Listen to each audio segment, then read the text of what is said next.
Shri Venkateswara gold తాకట్టులో ఉన్న మీ బంగారాన్ని విడిపించి కొనబడును.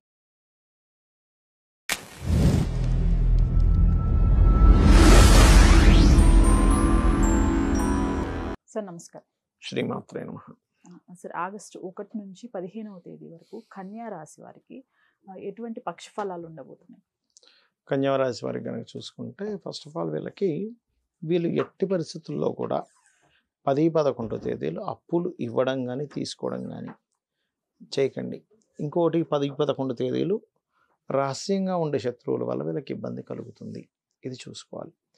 ఇక 12-13 తేదీలు మాత్రం కొన్ని సంబంధాలు వీళ్ళు ఇష్టపడి వివాహం అనుకున్నది కాస్త మళ్ళీ వెనక్కి వెళ్ళడం జరుగుతూ ఉంటుంది, అది పర్టికులర్గా కొద్దిగా చూపిస్తుంది. అయితే ఇక్కడ లగ్నంలో కుజుడు ఉన్నందుకు, లగ్నాధిపతి లాభంలో ఉన్నందుకు 2 రకాల ఫలితాలు జరుగుతాయి. ఒకటి, కొన్ని మనం మాటలు మాట్లాడినప్పుడు వాళ్ళ అవతల వాళ్ళు ఇంకో రకంగా తీసుకున్నందుకు కొన్ని మిస్కమ్యూనికేషన్స్ అవ్వడానికి, తద్వారా కొంత ఘర్షణ, కొంత స్ట్రెస్. అలాగే లగ్నాధిపతి లాభంలో ఉన్నందుకు కొన్ని రకాలుగా వీళ్ళకి బెనిఫిట్స్ కూడా ఉంటాయి. ఫైనాన్షియల్గా ఫైనాన్షియల్ హౌస్ మీద గురువు శుక్రుడితో కలిసి దృష్టి ఉంది కాబట్టి ధనపరంగా బాగుంటుంది. కాకపోతే కొంచెం మాట్లాడేటప్పుడు, సంతకాలు పెట్టేటప్పుడు కొద్దిగా చూసుకోవాలి. ఫైనాన్షియల్గా ముఖ్యంగా ఏదైతే మనం చూసుకుంటామో ఇది చదువు విషయంలో కానివ్వండి, అంటే అట్లాంటి వాటికి ఫైనాన్స్ కుదురుతుందని కూడా చెప్పుకోవచ్చు మనం. అండ్ ఇష్టపడిన వారిని వివాహం చేసుకోవాలనేటువంటి విషయంలో మాత్రం కొంచెం జాగ్రత్తగా ఉండాలి. ఎందుకంటే పంచమాధిపతి అయినటువంటి శని భగవానుడు 7వ స్థానంలో ఉంటూ వక్రించాడు. ఇది కొంచెం ఎంతైనా సరే ఇది కొద్దిగా ఇబ్బందిని క్రియేట్ చేస్తుంది.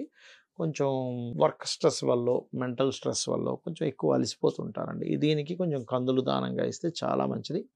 ఉద్యోగ వ్యవహారాలు, ముఖ్యంగా అందులో క్రియేటివ్ ఫీల్డ్లో ఉండేటువంటి వారు, ట్రైనింగ్స్ ఇచ్చేటువంటి వాళ్ళు, లేనట్లయితే లా ఫీల్డ్లో ఉండేటువంటి వారికి, ఆడిటింగ్ రిలేటెడ్ రంగాల్లో ఉండేటువంటి వారికి చాలా బాగుంటుంది.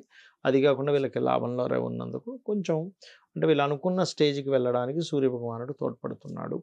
దీంతోపాటు విదేశీ ఉద్యోగ యోగాలు కూడా ఇక్కడ ఇస్తాడు ఇక్కడ ఉండే కాంబినేషన్స్కి.